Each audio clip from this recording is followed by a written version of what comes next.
The 49ers just blinked, and Commanders fans are going absolutely crazy right now. And honestly, I get it, because three things dropped today that most people are treating as separate stories. They are not. They are one story, and by the end of this video, the Aiyuk situation is going to hit very different than it did this morning.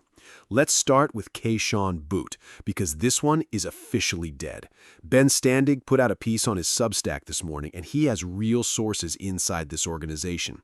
According to someone close to the situation, Washington has not expressed any interest in trading for Daniel's former LSU teammate. That's it. That's the story. Done. And honestly, not surprised at all. Think about what Peters has been doing all offseason. He drafted Antonio Williams. He's been watching him develop in OTAs. He likes what he has in that room. Peters is not the type of GM who panics and throws picks at a problem just because a name sounds good on paper. He builds. He's patient. And right now, that patience is completely intentional.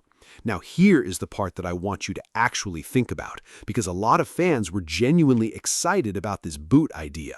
The LSU connection with Daniels, the chemistry, the familiarity. I understand all of that. It sounds good. It feels right on the surface. But here is the reality.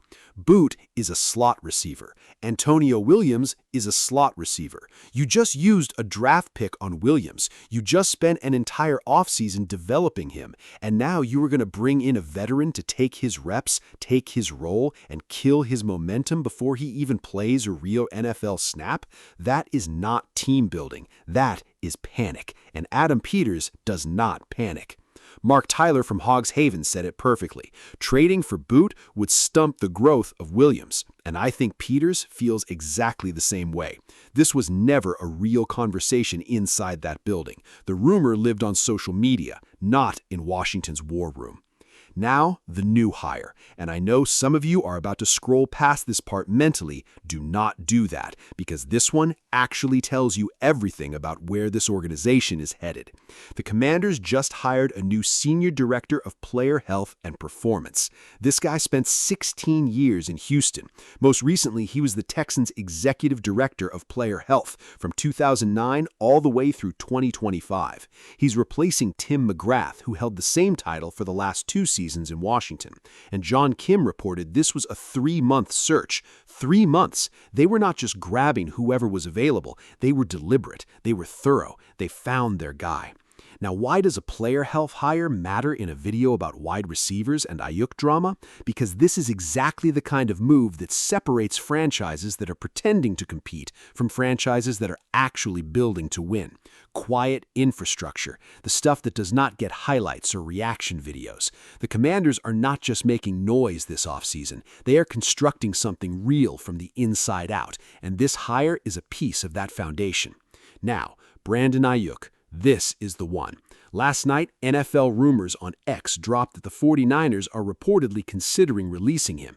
And I already know what half of you are thinking. Is this actually new information, or is this just the same cycle we've been watching for 9 months? Here's my honest take. The timing feels different now. This weekend changed the energy around this whole situation. Aiyuk went completely public. The Instagram posts, the Commanders gear, the video with the analogies, all of it was loud and all of it was intentional. And here is what I know about organizations. They do not cancel minicamps and go completely silent when everything is calm and under control. Something shifted. You can feel it if you're paying attention. And the thing that Aiyuk actually got completely right in that video? The kid's toy analogy. Think about it. The 49ers were done with him. They put him on the left squad list. They stopped communicating. They moved on. But the second Washington's name enters the conversation publicly, suddenly San Francisco is reconsidering. Suddenly they're thinking about their options. Suddenly the toy they threw in the corner is interesting again because another kid wants to pick it up. That is not coincidence. That is ego. And Aiyuk saw it clearly. But here's what actually needs to happen now. Aiyuk has to handle his real-world situation first. The legal stuff in Santa Clara needs to get resolved. He needs to handle his business the right way, because all the Instagram content in the world means nothing if he cannot step into a facility and force San Francisco's hand. That is where the real leverage is. Not in posts, not in videos, in showing up. The next real deadline is training camp. June 1st is behind us. Camp is the forcing function now, and when that moment comes, Washington will be ready. Peters is not chasing this. He's not going to overpay. He's not going to let the social media campaign pressure him into a bad decision. He's going to wait. Let the price come down to zero. Get Aiyuk released, run the medicals, and if that knee checks out, you sign him to a prove-it deal, and you hand Jaden Daniels a weapon opposite Terry McLaurin that this offense has been missing for 2 years. Stay patient, because right now, Adam Peters is playing chess, and everybody else is still setting up the board.